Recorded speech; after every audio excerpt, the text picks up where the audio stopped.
ተነስተን እንዴት አምስታችኋል የተወዳችሁ ተመልካቾቻችን ለኢትዮጵያ ቴሌቪዥንን እየተከታተላችሁ ትገኛላችሁ። ከምሽቱ 2 ሰዓት ሆኗል። የዕለተ ማክሰኞ የቲቪ ዜና 57 ወደ እናንተ መሻገሩን ቀጥሏል። ሮዛ መኮንን ዜናዎችን የመራው አብሬያችሁ ዘልቃለሁ። የምናስቀድመው አበይት ጉዳዮች ይሆናል።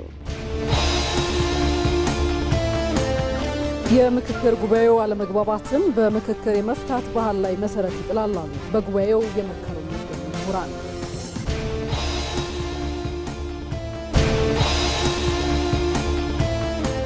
የመደመር እሳቤን መነሻ በማድረግ በሰው ሰራሽ አስተውሎት ዘርፍ የተወሰደው ሀገራዊ ቁርጠኝነት ኢትዮጵያን ከታዛቢነት ወደ ተሳታፊነትና መሪነት አሸጋግሯታል።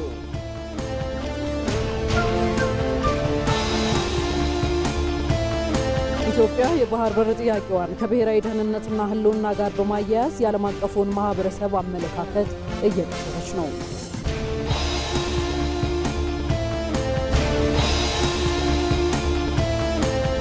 ከስፖርት የቀድሞ አርሴናልና የፈረንሳይ አማካኝ ፓትሪክ ቪዬራ የሴኔጋል ብሔራዊ ቡድን አዲሱ ዋና አሰልጣኝ ሆኖ ተሾመ የሚሉ የሰዓቱ አበይት ጉዳዮቻችን ናቸው።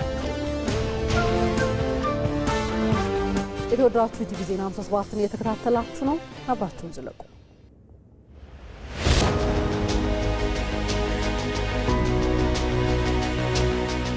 አሸብር ጸጋዬ ይባላለሁ። ተጽዕኖ ፈጣሪ ለቀጣይ ትውልድ ማለፍ ያለበት የምክክር ባህል ነው። ሀገራችን የተሻለ እድገት እንደምታመጣ እያንዳንዱ ግለሰብ ደግሞ ጥያቄው እየተመለሰ እንደሆነ ያየነበት ሁኔታ ነው ያለውና ይበልጥ እያደገ የሚሄድበትን እድል ያሰፋ የምክክር ጊዜ ነው እያሳለፍን ያለ ነው። ሚስጥረ በቀለ ባላለሁኝ የመጣሁት ከአማራ ክልል። ምክክሩ በጣም መልካም ነው እና ትንሿን ኢትዮጵያ እዚህ ግቢ ውስጥ ያየሁበት ነው። እንደ ሀገር ደግሞ ሀገርን ለማስቀጠል ሀገርን አንድ ከማድረግ አንጻር እጅግ በርካታ ሰፊ ውይይቶችን በነጻነት ሀሳቤን የገለጽኩበት የተወያየሁበት ስጋት የሆኑብኝን ያስቀመጥኩበት መድረክ ነው።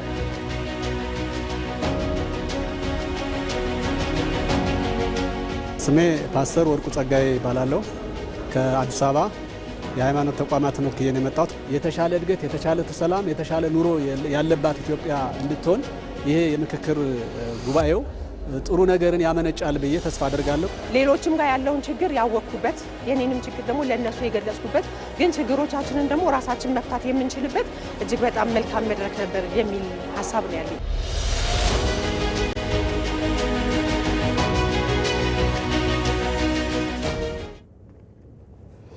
ወደ ቀዳሚው ዘገባችን አመራን። ከሀገራዊ ምክክር ጋር ትኩረት ያደረጉ ይሆናሉ። የሀሳብ ልዩነት ሁሌም የሚኖር ቢሆንም ልዩነቶችን በምክክር የመፍታት ባህል እንዲሰርጽ የምክክር ጉባኤው መሰረት እየጣለ መሆኑን ምሁራን ገለጹ። ከፍተኛ ትምህርት ተቋማትን የወከሉ ተመካካሪዎች የምክክር ጉባኤው ሁሉንም አለመግባባቶች እንዲፈታ አይጠበቅም፣ ነገር ግን ልዩነትን በምክክር የመፍታት ባህል ላይ መሰረት ይጥላል ብለዋል። መስከረም ቸርነት ረዳት ፕሮፌሰር አልማዝ አዱኛ በከፍተኛ ትምህርት ተቋም ለ13 ዓመታት በመምህርነት አገልግላለች። መምህርቷ ትውልድን የመቅረጽ ኃላፊነት ተጥሎባታልና ያንን ስትወጣ ብዙ አሳልፋለች። አሁን ደግሞ የከፍተኛ ትምህርት ተቋማትን ወክላ በምክክር ሀገርን ለማጽናት ከ4 ሺዎቹ አንዷ ሁና አዳራሽ ተገኝታለች።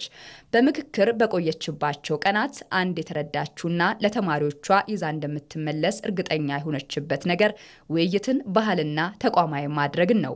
ለዚህ ደግሞ እያስተማረችበት በምትገኘው ወላይታ ሶዶ ዩኒቨርሲቲ ያሉ ተማሪዎች ላይ መስራት ትፈልጋለች። በእርግጥ 3ኛ ዲግሪዋን በግጭት አፈታት የሰራችው ረዳት ፕሮፌሰሯ ተማሪዎች በከፍተኛ ትምህርት ተቋማት ውስጥ ሳሉ አለመግባባትን በውይይት የመፍታት ልምዳቸውን እንዲያዳብሩ የተቻላትን ማድረግ ትፈልጋለች። ለዚህ ደግሞ በምክክሩ ያገኘችው ልምድ ብዙ እንደሚያግዛት ባለ ተስፋ ናት። ተማሪዎች እርስ በርስ እንዲወያዩ እናደርጋለን። የተጣሉ ሰዎችን እንዲያስታርቁ ለማስታረቅ ብትፈልጉ እንዴት ነው ምንድነው የምታደርጉት የሚለውን ነገር እናመጣለን። ኢንዲጂነስ የሆኑ ደግሞ የግጭት አፈታት ነገሮችንም እናሳያቸዋለን። እኔ አሁን የ3ኛ ዲግሪ ላይ ግጭት አፈታት ላይ ፒኤችዲ የሰራሁትና ግጭት አፈታት በባህላዊ መንገድ እንዴት ይፈታል፣ እንዴት ነው የምትፈቱት የሚለውን ልጆች ባህላዊውንም ዘመናዊውንም አንድ ላይ አውቆ በውይይት የሚያምኑ ችግሮችን በውይይት የሚፈቱ እንዲሆኑ ከፍተኛ አስተዋጽኦ የሚያደርግ ነው የትምህርት ተቋም።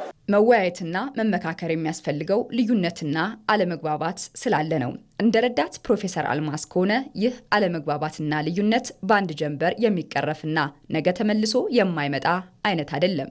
ዛሬ በውይይት የፈታናቸው ነገ የልዩነት ምንጭ ሊሆኑ ይችላሉ። ግን ደግሞ ዛሬ በምክክር እንደፈታናቸው የነገ አለመግባባቶችንም በውይይትና በምክክር መፍታት ብቸኛ የመፍትሄ አማራጭ መሆኑ ሊሰመርበት ይገባል ባይናት ረዳት ፕሮፌሰሯ። እጅግ ጽንፍ የያዙ የሀሳብ ልዩነቶች እየተስተናገዱበት ያለው የምክክር ጉባኤ ልዩነትን በውይይት ደጋግሞ ለመፍታት መሰረት የሚጥል ስለመሆኑም ታዝባለች። አንድ ቤት ውስጥ ባልና ሚስት አብረው ኖረው ተጣልተው ታርቀው ቀጣይ ሌላ ጊዜም ሊጣሉ ይችላሉ፣ ግን ይታረቃሉ። በመካከላቸው ያለው ግንኙነት ሻክረው አይቀርም። ይሄ የሁሉንም ህዝብ ፍላጎት ማሳካት አይቻልም። የሁሉንም ጥያቄ በአንተ መመለስ አይቻልም። ተራ በተራ ደረጃ በደረጃ ጥያቄዎች እየተመለሱ ሲሄዱ አንዳንድ የቀሩ ቁርሾች ሁሉ እየተፈቱ ነው የሚሄዱት። ስለዚህ ኢሚዲየትሊ ለምን አልተፈታም? በጣም ግራጁዋል ነው ለውጡ። ይህ ምክክርና ውይይትን ባህልና ተቋማዊ የማድረጉ ፍላጎትና እቅድ የረዳት ፕሮፌሰር አልማዝ ብቻ አይደለም። በምክክር ጉባኤው ላይ ሲሳተፉ ያገኘናቸው ተመካካሪ ምሁራንም ከምክክር ጉባኤው ልምድ በመቀመር በከፍተኛ ትምህርት ተቋማት ላይ መስራት ምክክርን ባህልና ተቋማዊ ለማድረግ ትልቅ እድል የሚፈጥር ስለመሆኑም ያምናሉ። ዩኒቨርሲቲ ማለት ትንሹ ኢትዮጵያ ነው። ትንሿ ኢትዮጵያ ናት። ከብዙ ማህበረሰብ የሚመጡ የማህበረሰብ ክፍሎች የሚመጡ ተማሪዎችን የምናስተናብርበት በልዩ ፍላጎቶችን ይዞ የሚመጡ ልምዶቹን ባህሎቹን ይዞ የሚመጡ ስለሆነ ዩኒቨርሲቲ እንደዚህ አይነት ነገሮችን ሰብስቦ ከማስተማር አንጻርም ከማስረዳት አንጻርም ችግሮች ካሉ በውይይት ከመፍታት አንጻርም ይህንን የውይይት ባህል እንደ ኢትዮጵያ እንደ አገር ለማስከድ መልካም አጋጣሚም ስለሆነ ውይይትና ምክክር ባህልና ተቋማዊ መሆን የሚያስፈልግበት ዋናው ምክንያት ልዩነት ሁሌም ኗሪ በመሆኑ ነው። ሰዎች በሁሉም ጉዳይ ላይ ይግባባሉ ተብሎም አይጠበቅም። ነገር ግን ባለመግባባት መለያየት ሳይሆን በምክክር አለመግባባትን መፍታት እንደሚቻል በምክክር ጉባኤው በኩል የተጣለው መሰረት ትልቅ ስኬት ነው። ወደፊት ልዩነቶቻችንን ለመፍታት ችግሮቻችንን ለመፍታት የነበረውን ባህል የሚቀይርና በጣም ለእድገት፣ ለልማት፣ ለሰላም ወሳኝ የአንድ ሀገር ችግር በአንድ ወር ይፈታል ወይም በአንድ ዓመት ይፈታል ማለት ሳይሆን ጅምሩ ግን እጅግ በጣም ጠቃሚ፣ ጠንካራ መሰረት የሚጥል በመሆኑ በርካታ ፍላጎቶች ማንም የሚፈልገውን የሚረዳውን ሊያመጣ ይችላል። ነገር ግን ያንን በአንድ ጀንበር በአንድ ቀን በአንድ ጊዜ ይሄ ውይይት ፈቶ ያልፋል ማለትም ሌላ ጉዳይ ነው። ወደ መፍታትም ወደ መፍትሄ መምጣትም ደግሞ ሌላ አንድ ስኬትም ነው እድልም ነው ማለት ነው።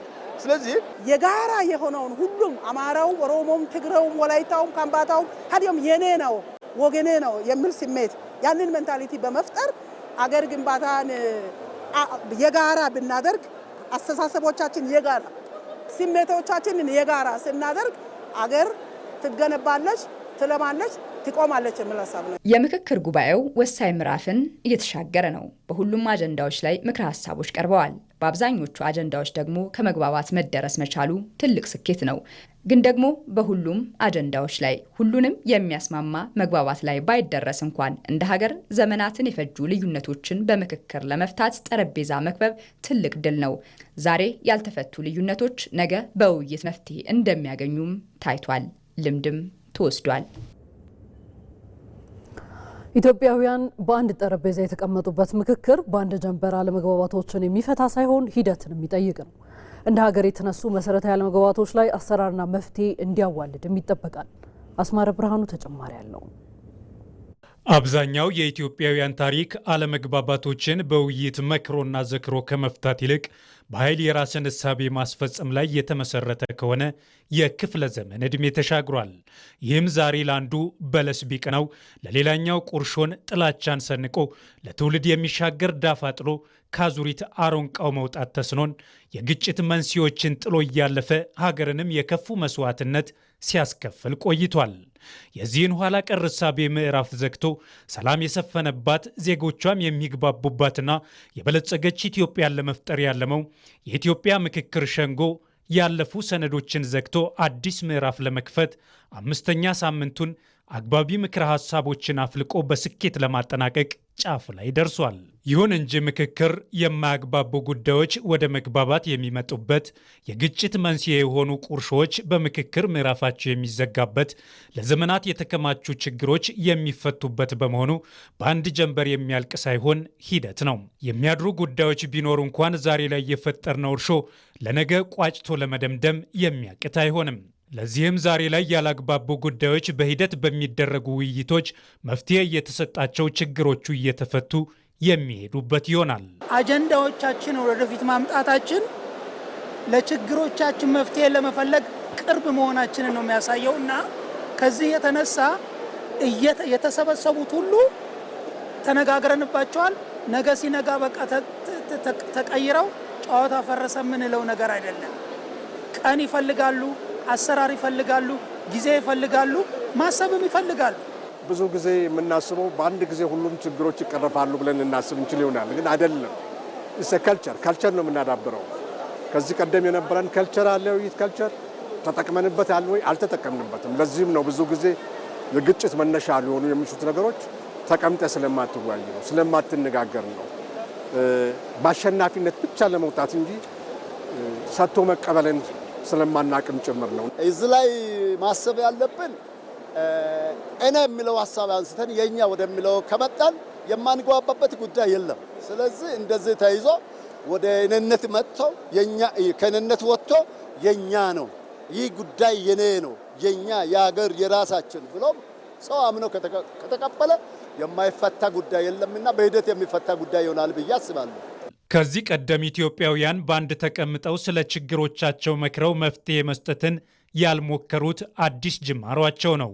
ይኸውን እየተደረገ ያለው ምክክር ለነገ ትምህርት የሰጠ የሕግ ማዕቀፍ ኖሮትም እስከ ታችኛው የህብረተሰብ ክፍል ወርዶ ለሀገር ሰላም ግንባታ ከፍተኛ ሚና ይኖረዋል። ይህን ውይይት ደግሞ ተቋማዊ አድርጎ በሕግ ማዕቀፍ ደግፎ መሄድ አስፈላጊ እንደሆነ በተለያዩ አጀንዳዎች ተቀምጧል። አሁን እኔ የተወያየሁበት የሰላም ግንባታ ነው።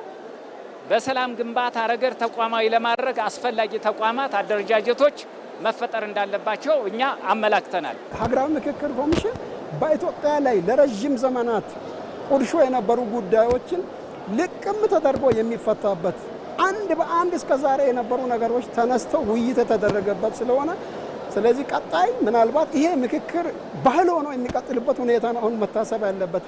ማንኛቸውም ልዩነቶቻችንን ልንፈታበት የምንችል መድረክ በመሆኑ በዚህ ጉዳይ በእውነት ነው ምነው ለሀገራችን ትልቅ ትምህርት ሊሰጥ የሚችል ነው። በሀሳብ ልዩነትን ኖት ኦንሊ በፖለቲካ አስፔክት ብቻ አይደለም፣ በሌሎችም ማህበራዊ ጉዳዮች ተመካክሮ አንድ ግብ ላይ መድረስ እንዴት እንደሚቻል ያሳየን ሂደት በመሆኑ ከፍተኛ ግምት ሊሰጥ የሚገባው ብዬ አስባለሁ።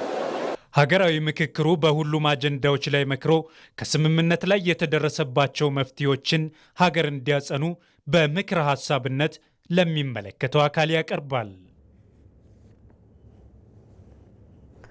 ወይዘሮ ሊዲያ ማቴዎስ ይባላሉ። በሀገራዊ ምክክሩ የነቃ ተሳትፎ ያደረጉ ነው። በሀገራዊ ምክክር አለመግባባቶችን በመነጋገር መፍታት ልዩ ክስተት ሆኖ እንዳገኙት ይገልጻሉ። ተመካካሪዋ በሂደቱ የተሳተፉ በሙሉ የመናገር እድላቸው ተከብሮ ከዳር የሚመለከቱ ሳይሆን ችግሮችን ፈተው እፎይታን ለማግኘት የተግባቡ መሆናቸውንም አንስተዋል። ሪፖርተራችን ሰናይት ብርሃን ያነጋግራቸዋለች። ከራስ አንደበት እንከታተል።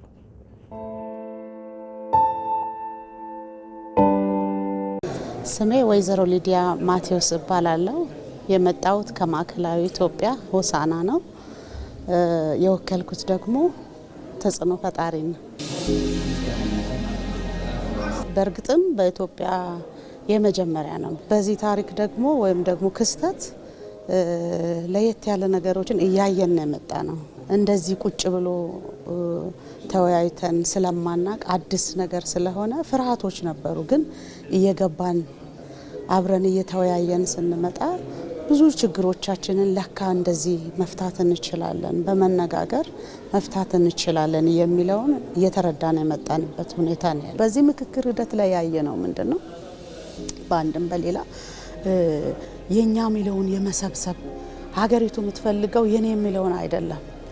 አካባቢ የሚለውን አይደለም እንደ ኢትዮጵያ ከፍ ብለን እንድናስብና በየትኛው ጉዳት ላይ ነው ኢትዮጵያ ሀገራችን ጉዳት ያለውን የቱን እናክም የሚለው ላይ ደርሰንበታልና ስለዚህ ከመጀመሪያ ከ10 ጀምሮ ከማሳተፍ ያለፈ ሁሉም ሰው የራሱን ሀሳብ እንዲናገር ሁሉም ሰው ልብ ውስጥ ያለውን ለካስ እኔ የራሴ ብዬ ያልኩት የሁላችን ሲሆን የራሴ ያልኩትን እጠላለሁ እስከምንል ድረስ የደረስንበት ደረጃ ነው ያለው። ምክክር የሚቀጥል ነው የሚመስለኝ።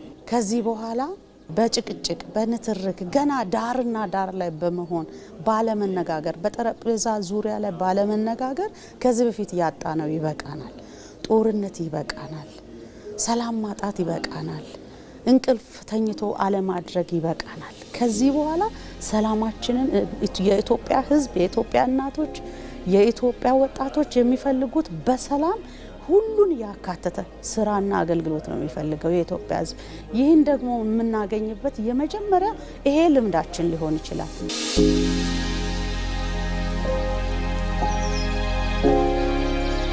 ቆንጆ የሆነ ለሀገር የሚተዋወቅ ቆንጆ የሆነ ሰነድ አዘጋጅተናል። ማሳያዎች ሆነናል።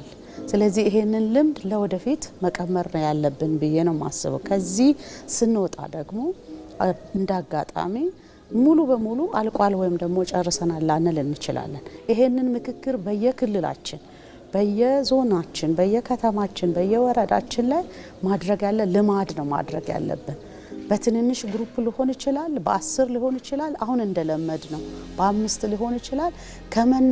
በመነጋገር ከመፍታት ውጪ በመጠላላት መሆን እንደሌለብን የለመድንበት ልምድ ስላለ ምንም እንኳን አለመግባባት ቢኖር በጦርነት በጠመንጃ በመገዳደል የሚፈታ ምንም መልካም አስተዳደር የለም። ምንም ሰላም መምጣት እንደማይችል ማሳያዎቹ እኛ ኢትዮጵያውያን ነን፣ እኛ ሴቶች ነን።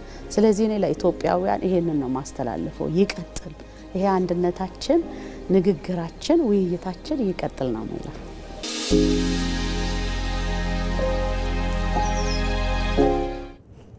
ዘገባዎቻችን ቀጥለዋል። ሀገራዊ ምክክሩ የሕዝብን አብሮነትና ዘላቂ ሰላምን የሚያጸና በመሆኑ ለስኬታማ ፍጻሜው ከሁሉም ዜጋ የላቀ ኃላፊነት እንደሚጠበቅ የባህር ዳር ዙሪያ አርሶ አደሮች ተናገሩ።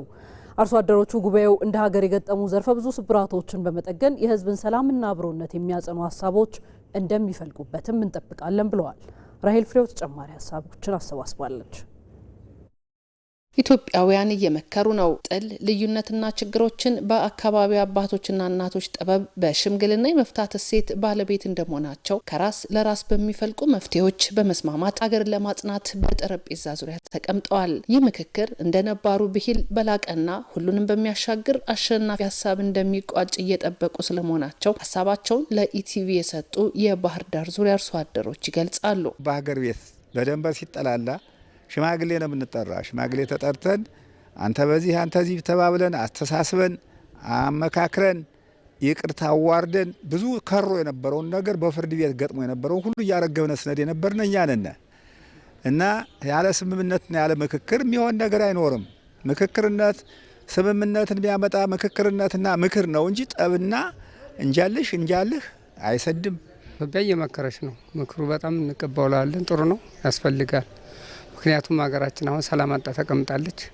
ችግር ላይ ነው ያለች። ሰው ወጡ መግባት አይችልም። ቤቱ ማደር አልቻለም። ቤቱ ቁጭ ብሎ እየታገተ ነው ያለ አይደለም ውጭ ያለው። ስለዚህ ምክሩ በጣም አስፈላጊ ነው። ምክንያቱም ሰው ወጦ እንዲገባ ውሎ ተኝቶ እንዲያድር ወጦ ሰርቶ እንዲገባ ስለሆነ በጣም አስፈላጊ ነው። እንደ ሀገር ባህላዊ የሽምግልና ስርዓትን ጨምሮ ጠቃሚ እሴቶች ቢኖሩም በመደማመጥ በመነጋገር በሀሳብ የበላይነት ያለማመን የኔ ብቻ ሀሳብ ትክክል ነው የሚሉ የተዛቡ እሳቤዎች ለዘርፈ ብዙ ተግዳሮቶች ዳርገዋቸው እንደቆዩ ያነሳሉ። ሀገር ማለት የሁሉም ነው። የትም ሆነ እኛ ከተመካከርነ ችግሩ ይፈታም ብዬ አስባለሁ። ተቀባይና የሚናገር ሰውና ተቀባይ ሲኖረው ነው ምክሩ ዘልቆ የሚገባው። ሀገር ሚያድግ ሰፈር ሚያድግ ፍቅር ሲኖር ነው እና ሰላም እና የፍቅርን የሰላምን ሁሉ የሁሉ ምኞት ነው።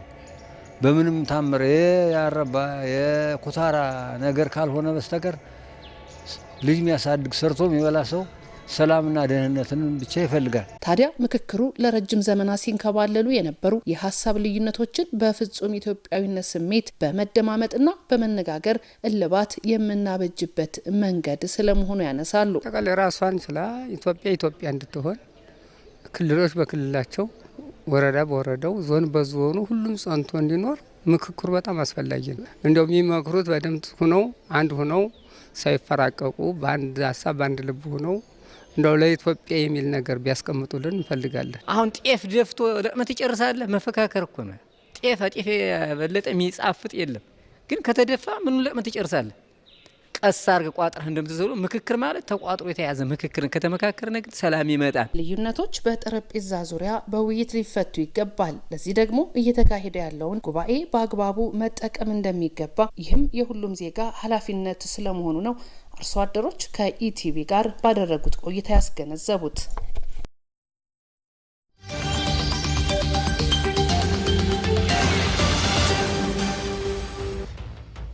የኢፌድሪ መከላከያ ሰራዊት የልዩ ዘመቻ እዝ የሀገር መከታ ነው። ባለቀይ ቦኔት ሰራዊቱ በጠላት ሰፈር ስሙ ገናና ነው። ባለቀይ ቦኔት ሰራዊቱ የኢትዮጵያን ቀይ መስመሮችን እንዲያስጠብቅ ሆኖ ተሰርቷል። ፊልድ ማርሻል ብርሃኑ ጁላ እንደሚሉት ዛሬ የኢትዮጵያ ብሔራዊ ጥቅምን ለመስበር የሚጣደፉ ኃይሎች የጥፋት መልእክተኞችን እብሪት መስበርና ዓላማቸው ማምከን ቀዳሚ ተግባሩ መሆኑን ያስመዘግባሉ። በአሁኑ ወቅት የልዩ ዘመቻዎችስ በሰው ኃይልና በትጥቅ ግንባታ ከፍተኛ ደረጃ ላይ በመድረሱ ለየትኛውም አገር አፍራሽ ጥቃትና ለሰፈር ባንዳዎች ፈጣንና አስተማማኝ ምላሽ ለመስጠት ሙሉ በሙሉ የተዘጋጀ ነው።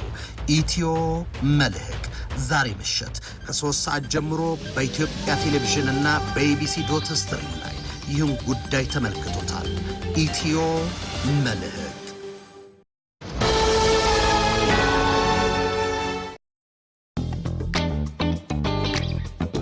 ሚሚ የብር ልክ የልሻለሁ ብላይ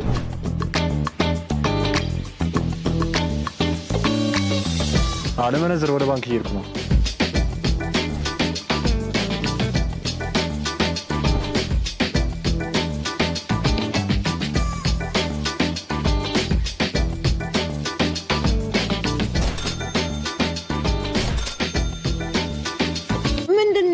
ብር የኔ ልጅ የሲቢ ብቻ ነው። ከውጭ ሀገራት በኢትዮ ዳይሬክት፣ ካሽጎ፣ ሲቢ ኮኔክት እና በሌሎችም ዲጂታል የገንዘብ ማስተላለፊያዎች ቀጥታ ወደ ሂሳቡ ሲላክሎት እንዲሁም ከባንካችን ጋር በሚሰሩ የውጭ ሐዋላ አስተላላፊ ድርጅቶች በኩል የተላከሉትን ገንዘብ ሲቀበሉ በዕለታዊ የውጭ ምንዛሬ መሸጫ ተመን መንዝረን ዳጎስ ያለ ተጨማሪ ጉርሻ እናበረክትሎታለን። በእጁ የሚገኝ የውጭ ሀገር ገንዘብ በባንካችን ሲመነዝሩ በጉርሻው ይደሰታሉ።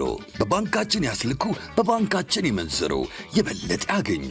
የኢትዮጵያ ንግድ ባንክ ሁሌም የሚተማመኑበት ባንክ። ኢቲቪ ዜና 57 ላይ ትገኛላችሁ። ዘገባዎቻችን በቀጥታ ወደ እናንተ እየተሻገሩ ነው። የመደመር እሳቤን መነሻ በማድረግ በሰው ሰራሽ አስተውሎት ዘርፍ የተወሰደው ሀገራዊ ቁርጠኝነት በተግባር ፍሬ ማፍራት ጀምሯል። ከአርቲፊሻል ኢንተለጀንስ ኢንስቲትዩት መስረታ እስከ ግዙፉ የኤአይ ዩኒቨርሲቲ ግንባታና ሀገር በቀል የቴክኖሎጂ ስኬቶች የበለጸገች ታላቅ ኢትዮጵያን የመገንባት ራዕይ ውጤቶች ሆነዋል። ኢትዮጵያ በሰው ሰራሽ አስተውሎት ዘርፍ ከታዛቢነት ወደ ተሳታፊነትና መሪነት መሸጋገሯን በተመለከተ ተጨማሪ ዘገባ አዘጋጅተናል። እንድትከታተሉት እንጋብዛለን። የዓለም የስልጣኔ ባቡር ፍጥነቱን እጅግ በሚያስገርም ሁኔታ ጨምሯል። ከዚህ የለውጥ ባቡር የዘገየ የዓለማችንን ታሪክ ከሩቅ ከመመልከት ውጪ ሌላ ዕጣ ፈንታ አይኖረውም። የሰው ልጅ አካላዊ ጥንካሬን በብረት ከለወጠው የኢንዱስትሪ አብዮት ተነስተን አጥፊም አልሚም ወደ ሆነው የኒውክሌር ቴክኖሎጂ ዘመን ተሸጋግረናል። በጥንቱ የህንድ የዜሮና የቁጥር ስርዓቶች መሰረት ላይ የተገነባው ዘመናዊ የዲጂታል ዓለም ዛሬ መቆሚያው በማይታወቅ አዲስ ምዕራፍ ላይ ይገኛል።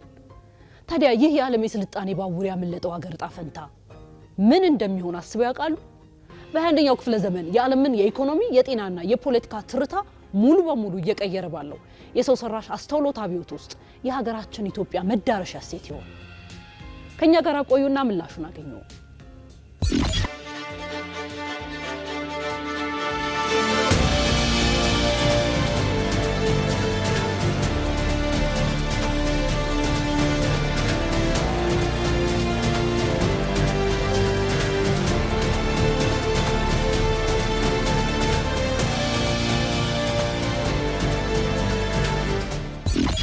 ታዋቂው የጎግል ዋና ስራ አስፈጻሚ ሱንደር ፒቻይ የዚህን ዘመን ቴክኖሎጂ ጥልቅነት ሲገልጹ ሰው ሰራሽ አስተውሎት ወይም AI የሰው ልጅ ከተጎናጸፋቸው ግኝቶች ሁሉ እጅግ የላቀ ነው፣ ተጽዕኖም ከእሳት ወይም ከኤሌክትሪክ ግኝት በላይ ነው ብለው ነበር። እውነታውም ይሄው ነው። ቴክኖሎጂ የምርጫ ጉዳይ መሆኑ አብቅቷል። የህልውና የእድገትና የዓለም አቀፍ ውድድር የጀርባ አጥንት ሆኗል። ሰው ሰራሽ አስተውሎት የሰውን አእምሮ በማሽን ውስጥ የሚቀርጽ የሥራ ባህልንና የእድገት ፍጥነትን ሙሉ በሙሉ የሚቀይር አዲሱ የልዕለ ኃያልነት መግለጫ ነው። ፕራይስ ዋተር ሃውስ ኩፐርስ የተሰኘው ታዋቂ ተቋም ባጠናው ጥናት መሰረት AI እንደ አውሮፓውያን አቆጣጠር በ2030 የዓለምን ኢኮኖሚ በ15.7 ትሪሊየን ዶላር ያሳድገዋል። አንድ አንጋፋ የሕክምና ባለሙያ በህይወት ዘመኑ መርምሮ ሊጨርሰው የማይችለውን ምስል በሰከንዶች በመመርመር የሰውን ልጅ ሊያጋልጠው የሚችለውን የሕክምና ስህተት ከ86 በመቶ በላይ ይቀንሳል። በዚህም በሚሊዮን የሚቆጠር ህይወት ከሞት ይታደጋል።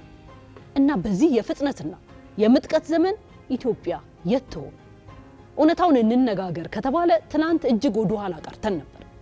የኢትዮጵያ የቴክኖሎጂ ጉዞ በታዛቢነትና በኋላ ቀርነት የተሞላም ነበር። ዓለም በኒውክሌርና መሰል ቴክኖሎጂ ሲራመድ እኩል አልተሰለፍንም። እውቀትንም በትርጉም ቴክኖሎጂን ደግሞ በግዢ በማምጣት ሁሌም ተከታይ ሆነን ቆይተናል። ነገር ግን ዛሬ ታሪክ እየተቀየረ ነው። ጥቂት ሀያላን ሀገራት ብቻ የባለቤትነት መብት የሚያውጁበት ጥብቅ ህግ ከመውጣቱ በፊት ኢትዮጵያ የትላንትናውን ስህተት ላለመድገም ቆርጣ ተነስታለች። ይህንንም ተከትሎ የተበታተነ ሀገራዊ አቅማችንን የሰበሰበው የመደመር እሳቤ ቴክኖሎጂን ከዋና ዋናዎቹ 5 ምሰሶች አንዱ አድርጎታል። በ2012 ዓ.ም በአፍሪካ ምድር የመጀመሪያ የሆነው የኢትዮጵያ አርቲፊሻል ኢንተለጀንስ ኢንስቲትዩት ተቋቋመ። ብሔራዊ የኤአይ ፖሊሲም ጸደቀ። ጠቅላይ ሚኒስትር አብይ አህመድ ስለ አዲሱ የኤአይ የትውልድ ግንባታ ሲናገሩ እንዲህ ብለው ነበር። ትልቁና ዋነኛው ስራ የተሰራው አሁን ነው። ትልቁ ስራ ትውልድ ላይ መልካም ዘር መዝራት ነው። ይቺ ሀገር ተስፋ አላት። ተስፋዋ ግን ታዳጊ ወጣቶች ናችሁ። ሙሉ እይታችሁን በትምህርታችሁ በቤተሰቦቻችሁና በፍላጎቶቻችሁ ላይ ብቻ አድርጉ። ግራና ቀኝ በማየት አይሳካም በማለት ገልጸውታል። እይታን ማስተካከልና ትኩረትን መሰብሰብ አይነኬ በተባሉ ዘርፎች ውስጥ በተግባር ፍሬ እያፈራ ይገኛል። በጤናው ዘርፍ የጡት ካንሰርን ገና በጅምር የሚለይ የሀገር በቀል ቴክኖሎጂ ተፈጥሮ ዓለም አቀፍ የባለቤትነት መብት ወይም ፓተንት ራይት አግኝቷል። በግብርና ኮፊኔት የተሰኘው ቴክኖሎጂ የቡና ዝርያን በትክክል ሲለይ የሰብል በሽታዎችን አስቀድሞ መተንበይ የዕለት ተዕለት ተግባር እየሆነ መጥቷል። በቋንቋና ዲጂታላይዜሽን አማርኛ፣ ኦሮምኛ፣ ትግርኛና ሶማሊኛ ወደ ማሽን መግባቢያነት ተቀይረዋል። ዛሬ ማሽኖች በሀገር በቀል ቋንቋዎቻችን ያዳምጣሉ፣ ይጽፋሉ፣ ጠለቅ ያለ ትንታኔንም ይሰጣሉ። በዳታ ሉዓላዊነት አዲሱ የመንግስት አገልግሎት መስጫ ሞሰብ ወይም ዩኒፋይድ ሞሰብ አፕ ዜጎችን በአንድ ማዕከል እያገለገለ ይገኛል። የመረጃ ባለቤትነት የዘመናችን አዲሱ የሉዓላዊነት መገለጫ ነው። ለዚህም ነው ጠቅላይ ሚኒስትሩ የእኛን ዳታ በምናውቀው ስፍራ እናስቀምጥም፣ እነማን አክሰስ እንደሚያደርጉት አናውቅም። የዳታ ሉዓላዊነት በናሽናል ክላውድ ግንባታና በካቢኔ ህግ በማውጣት በተቋም ተግባራዊ ማድረግ በቂ ስለማይሆን ከሌላ ተቋም ጋር በመሆን የላፕቶፕና የአይፓድ ፋብሪካ እየተሰራ ይገኛል በማለት አጽንኦት ሰጥተው የተናገሩት። አሁን የኢትዮጵያ ቴክኖሎጂ ጉዞ ከዓለም ጋር እኩል መራመድን ተሻግሮ በአፍሪካ ቀዳሚ ወደ መሆን ምዕራፍ ተሸጋግሯል። ለዚህም ማሳያው በዓለም ሁለተኛ በአፍሪካ ደግሞ የመጀመሪያ የሆነው የመደመር የአርቲፊሻል ኢንተለጀንስ ዩኒቨርሲቲ በአዲስ አበባ እየተገነባ መሆኑ ነው። በቀጣዩ 2019 ዓ.ም ስራውን በይፋ የሚጀምረው ይህ ግዙፍ ተቋም የውጭ ጥገኝነትን በጣጥሶ የሚጥል የኤአይ ዩኒፖድ የፈጠራ ፋብሪካን አካቷል። አስገራሚው ነገር በዩኒቨርሲቲ ውስጥ ኤአይ ራሱ የቦርድ አባል ሆኖ ድምጽ ባይሰጥም ክርክሮችን በማዳበርና መረጃዎችን በማቅረብ ከሰው ልጅ ጥበብ ጋር ተዋህዶ ስህተት አልባ ውሳኔዎችን ያሳልፋል። የነገው የቴክኖሎጂ ውድድር የሚሳካው በተማረ ሰው ኃይል ነው። ለዚህም ነው 5 ሚሊዮን ኮደሮች የተሰኘው ታላቅ ሀገራዊ ራዕይ ተቀርጾ ወጣቶቻችን የነገዋን ኢትዮጵያ የዲጂታል ኢኮኖሚ ከፍ አድርገው የሚገነቡ ብርቱ ክንዶች እየሆኑ ያሉት። ይህ ከአርቲፊሻል ኢንተለጀንስ ኢንስቲትዩት ወደ ዩኒቨርሲቲ የተደረገው አስደናቂ ሽግግር ምን ማለት እንደሆነ ጠቅላይ ሚኒስትር አብይ አህመድ በዚህ ጥልቅ ንጽጽር ውስጥ ገልጸውታል። ልክ አባቶቻችን የኢትዮጵያ አየር መንገድን መስርተው በዓለም አቀፍ ደረጃ የተከበረ ተቋም እንዳደረጉት ሁሉ ይህ ዩኒቨርሲቲም ለልጆቻችን የተሻለና የላቀ ዘመንን ይከፍታል። ከእውቀት ተቀባይነት ወደ እውቀት አመንጭነት፣ ከታዛቢነት ወደ ተሳታፊነት፣ ከተከታይነት ወደ መሪነት በቴክኖሎጂ የበለጸገችና ከዓለም ሀያላን ጋር እኩል የምትራመድ ታላቂቱ ኢትዮጵያን ግንባታ ዛሬ በአይናችን ፊት በእውን እየተፈጠረ ነው። ይህ የትውልድ ቅብብሎች ሳይሆን ታላቅ የትውልድ ምርታ ነው። ቀጥለናል። በዚህ ርዕሰ ጉዳይ ላይ ነው ቆይታ የምናደርገው። አሁንም ኢትዮጵያ በዲጂታል ስትራቴጂ ጉዞዋ ከነበረችበት የወረቀትና የቴክኖሎጂ ኋላ ቀርነት በመውጣት የዲጂታል ሉዓላዊነቷን እያረጋገጠች ነው። ይህ ሽግግር ኢትዮጵያን ከውጭ ጥገኝነት ያላቀቀ ሲሆን መዳረሻውም ሁለንተናዊ ብልጽግና ማረጋገጥ ነው። አሸናፊ እንዳለ ተጨማሪውን ይዞታል።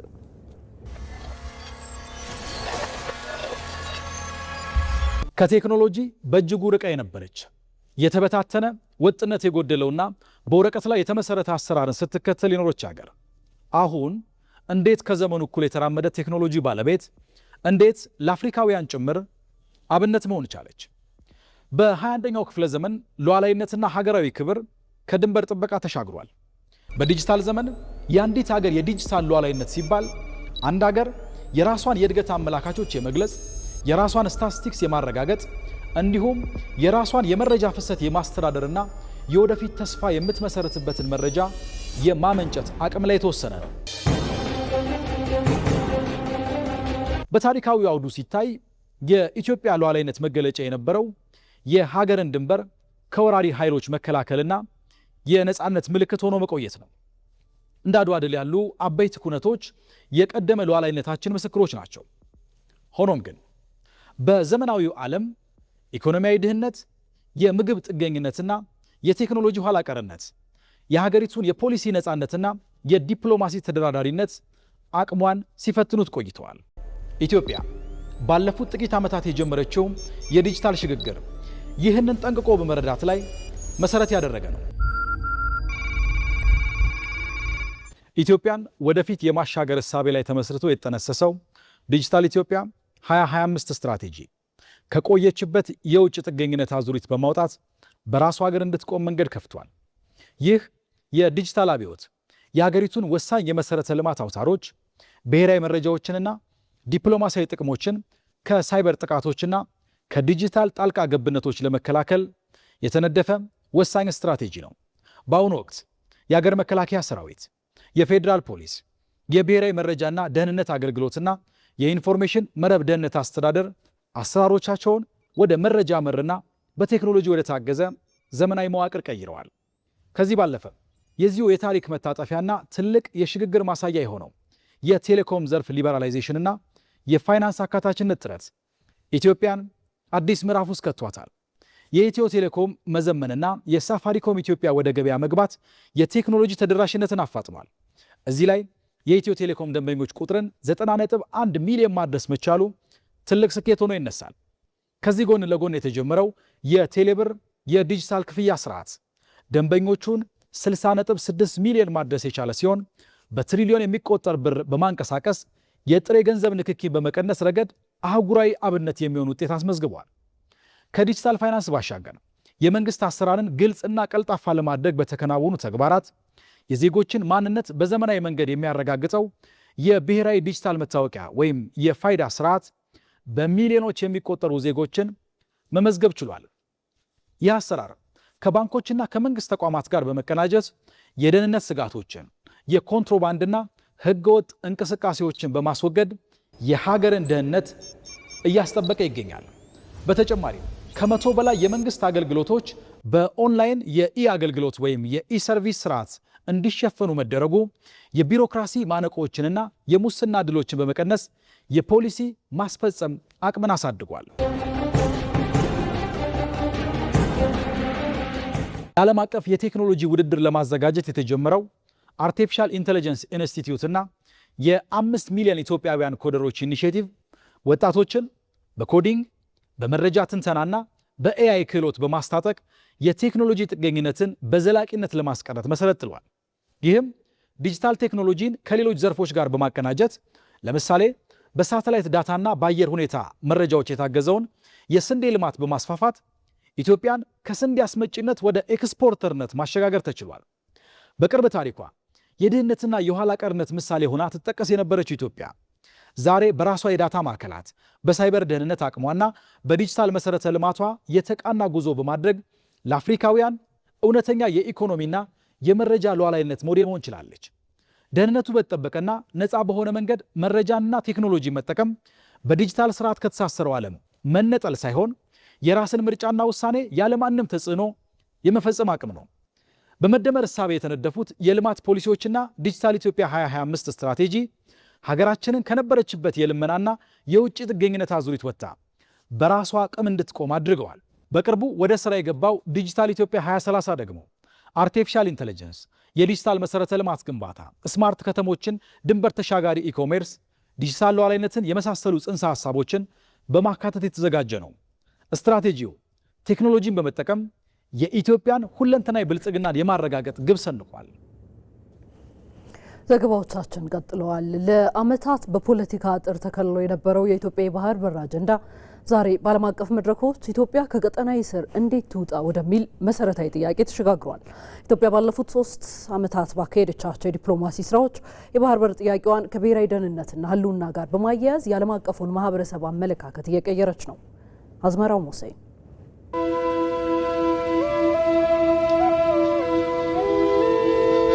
ታሪክና ጂኦፖለቲካ አጣምረው የሰጧትን የተፈጥሮ ጸጋ በአንድ ጀንበር ተነጥቆ ኢትዮጵያ በገዛ ድንበሯ ታጥራ እንድትኖር የተፈረደባት መንገድ ፍጹም ስህተት እንደነበር ለመናገር 3 ዓመታት በቂ ነበሩ።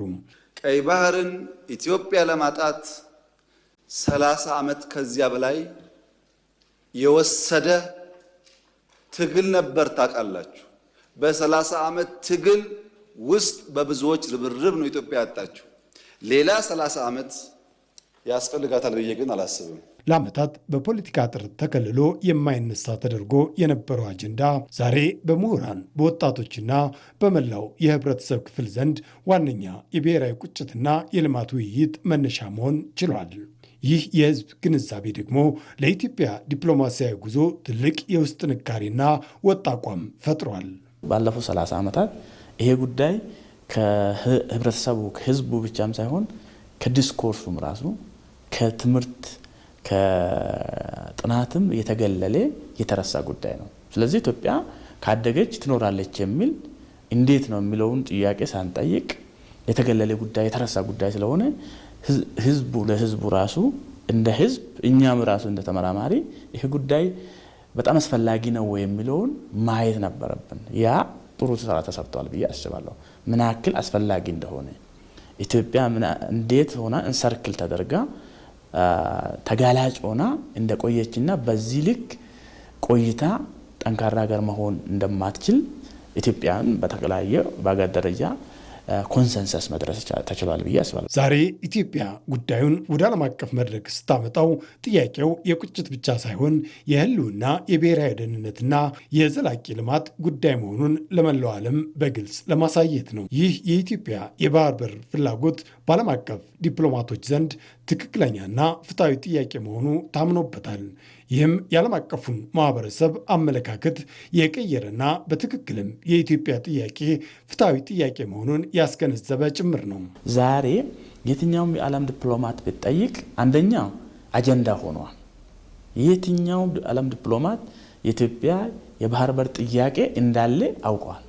አንዱ ዲፕሎማቶች ዩኤን ሄድ ኤዩ ሄድ የትም ቦታ ብትሄድ የመጀመሪያውና ትልቁ ዲፕሎማት እኔ ሰክሰስ ነው ለሀገሬ ሰርቻለሁ የሚል አንድን ኢሹ አጀንዳ ማድረግ መቻል። የኢትዮጵያ ዲፕሎማሲ ያስመዘገበው ትልቁ ድል ጉዳዩን የሀገሪቱ ቀዳሚ የብሔራዊ ደህንነት አጀንዳ አድርጎ ማስረጽ መቻሉ ነው።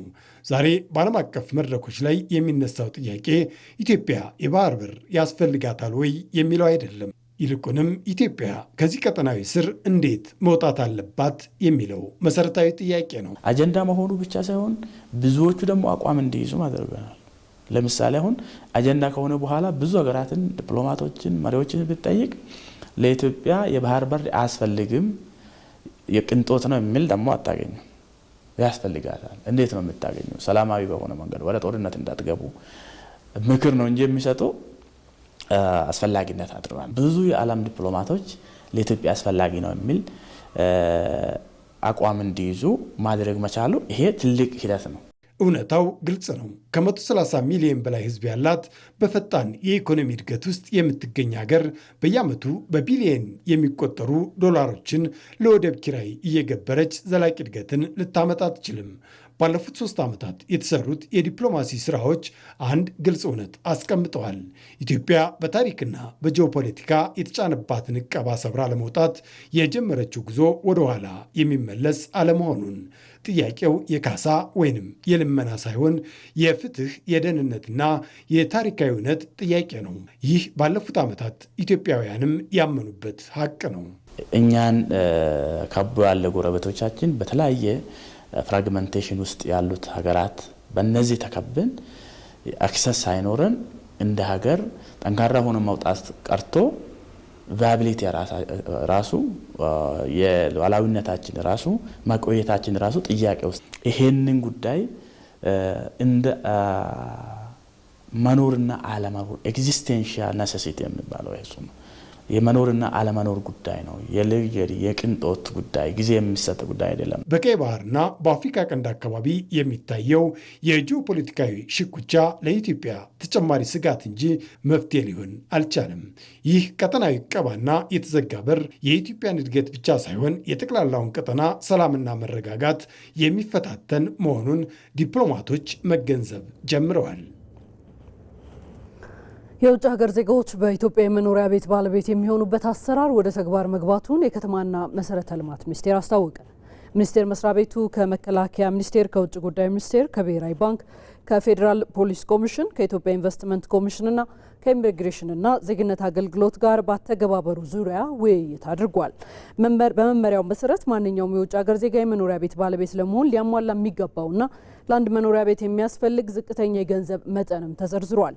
በአዲስ አበባ ከተማና በሸገር ከተማ የመኖሪያ ቤት ባለቤት ለመሆን ቢያንስ 150 ሺህ የአሜሪካ ዶላር ያስፈልገዋል። በክልል ከተሞች ደግሞ ከ100 ሺህ እስከ 120 ሺህ ዶላር እንደሚያስፈልግ ተጠቅሷል።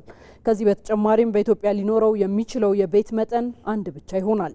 እንዲሁም በመንግስት ድጎማ በህብረት ስራ ማህበራት የተገነቡ ቤቶችን መግዛት እንደማይችሉም ነው የተገለጸው። የከተማና መሰረተ ልማት ሚኒስትር ጫልቱ ሳኒ ይህ አሰራር በዜጎች ላይ ምንም ጫና እንደማያመጣና ይልቁንም የቤት አቅርቦትን እንደሚያሳድግ አንስተዋል። አንዳንዴ ከዚህ አዋጅ ጋር ተያይዞ ይነሱ የነበሩ የውጭ ሀገር ዜጎች መጥተው የቤት ባለቤት ሲሆኑ በቀጥታ የኛ ዜጎች ደግሞ ማግኘት የሚገባቸውን መብት ያሳጣል የሚል ስጋት ሁልጊዜ እኛ ከስጋት ስለሆነ የኛን አናሊሲስ የምንጀምረው ከሱ ጋር የሚያያዝ ነው። በመመሪያ በግልጽ ሊቀመጥ እንደተሞከረው ምንም አይነት ዜጎቻችን ላይ የሚያመጣው ጫና የለም። እንዳውም የቤት አቅርቦትን በከፍተኛ ደረጃ ያሳድጋል። በተለይ መንግስት ሰብሲዳይዝ የሚያደርጋቸው የቤት አቅርቦት አማራጮች ላይ በፍጹም ሊሳተፉ እንደማይችሉ ኢቭን የህብረት ስራ ማህበራትም ጭምር የሚሳተፉበትን እኮ እሱንም ራሱ በመመሪያ ደሊኔት ለማድረግ የተሞከረው የፋይናንስ አማራጭ የሚሆን የመሬት አቅርቦቱ መንግስት ሰብሲዳይዝ ያደርጋል በዛም አሬንጅመንትም ጭምርና ከዛ ውጪ በሆነ ውስጥ መሳተፍ አለበት የተባለው በመመሪያም ድረስ ተለይቶ የተቀመጠ ስለሆነ ምንም አይነት ስጋት የሚኖርበት አይደለም። የከተማና መሰረተ ልማት ሚኒስትር ጫልቱ ሳኒ የኢትዮጵያ ኢንቨስትመንት ተመራጭነትን ማሳደግ የቤት ልማቱን ለማጠናከርና የስራ ዕድል ለመፍጠር የላቀ ፋይዳ እንዳለው አብራርተዋል። እንደ ሪፖርተራችን አባዲ ወይና ዘገባ አሰራሩ ውጤታማ እንዲሁም በተቋማት ቅንጅታዊ አሰራር ወሳኝ ነው ያሉት ሚኒስትሯ ለዚህም ለሚመለከታቸው አካላት ጠንካራ አሰራር መተግበር ያስፈልጋቸዋል ብለዋል። የተከበራቸው አመራሮች በየተቋማችሁ እዚህ ዛሬ የተገናኘንበት ዋነኛው ምክንያት በእኛ ብቻ ተጀምሮ የሚያልቅ ስላልሆነ ሁሉም ስቴክ ስላለው ያውም ወሳኝ የሆነ ስቴክ ነው ያለውና ይህንን በጋራ እንደሰራ ነው ሁሉ ደግሞ ወደፊትም ማስቀጠል አለብን የሚል ሀሳብ ይዘን ነው እየመጣ ነው። ይሄ ደግሞ ለዜጎቻችን ጥሩ እድል፣ ለወጣቶቻችን ደግሞ ከፍተኛ የስራ እድል የምንፈጥርበት የቴክኖሎጂ ሽግግር የምናረጋግጥበት ስቴብል የሆነ አካባቢን የምንፈጥርበትና ከተሞቻችን እንዲሁም በክልል ደረጃ አዲስ አበባ አካባቢ ላይ ብቻ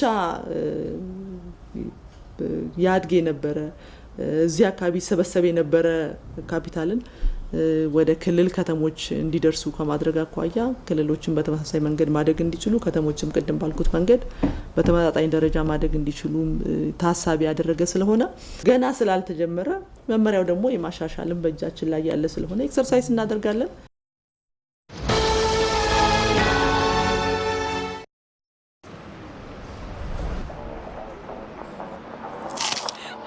ስሙ የዛሬ ጋባዣችን ቴሌብር የሌለው ሰው ወይኔ በላቸው። ዛሬማ ልበላም ይዞ የፈጠነ ቴሌብር ላውርድ።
መጠራጠራችሁ እኮ ነው የሚገርመው። ቴሌብርማ አለኝ። ቴሌብር ስንጀምር እንዲህ ነን። ቴሌብር ከፕሌይ ስቶር ወይም ከአፕ ስቶር የፈጠነ አውርደን የቴሌብር አገልግሎት ስናስጀምር እንዲሁም የፈጠነ ክፍያችንን ስንፈጽም እንዲህ ነን። ቴሌብር። ነጋድራስ የኢትዮጵያ ንግድ ባንክ የሥራ ፈጠራ ውድድር የምዕራፍ 6 ምዝገባ ተጀመረ። በውድድሩ አሸናፊ ለሚሆነው ወይንም ለምትሆነው 1 ሚሊዮን ብር ሽልማት በአጠቃላይ በሽልማትና ከባንክ ብድር ከ52 ሚሊዮን ብር በላይ ተዘጋጅቷል። በምዕራፍ 6 ውድድር ላይ መሳተፍ ለምትፈልጉ በኢቢሲ ድረገጽ በመግባት www.ebc.et ላይ ነጋድራስ መመዝገቢያ በሚለው በኦንላይን መመዝገብ ትችላላችሁ። ይህን QR ኮድ ስካን በማድረግም መመዝገቢያውን ሊያገኙ ይችላሉ። ተጨማሪ መረጃዎችን ከድረገጹ ታገኛላችሁ። ተመዝገቡ፣ ተወዳደሩ፣ ሚሊዮነር ሁኑ። ነጋድራስ የኢትዮጵያ ንግድ ባንክ የሥራ ፈጠራ ውድድር። ኢቲቪ ዜና 57 ወደ ስፖርታዊ ጉዳዮች ተሻግረናል። ፓትሪክ ቪዬራ የሴኔጋል ብሔራዊ ቡድን ዋና አሰልጣኝ ሆኖ ተሾመ። የቀድሞ የአርሴናል አማካይ ፓትሪክ ቪዬራ የሴኔጋል ብሔራዊ ቡድን አዲስ ዋና አሰልጣኝ ሆኖ መሾሙን የሴኔጋል እግር ኳስ ፌዴሬሽን በይፋ አስታውቋል። ቪዬራ በ2026 የዓለም ዋንጫ ሴኔጋል በ32 ጥሎ ማለፍ በቤልጅየም 3-2 ተሸንፋ ከውድድር ውጪ መሆኗን ተከትሎ የተሰናበቱትን አሰልጣኝ ፓፔ ቲያን ተክቷል። በትውልድ ስፍራው ዳካር ኃላፊነቱን የተረከበው ቪዬራ በህዳር 2025 ከጣሊያኑ ክለብ ጄኖዋ ከለቀቀ በኋላ ወደ አሰልጣኝነት ተመልሷል። በእንግሊዝ ፕሪሚየር ሊግ ክሪስታል ፓላስን እንዲሁም በፈረንሳይ ስትራስቡርግን ማሰልጠኑ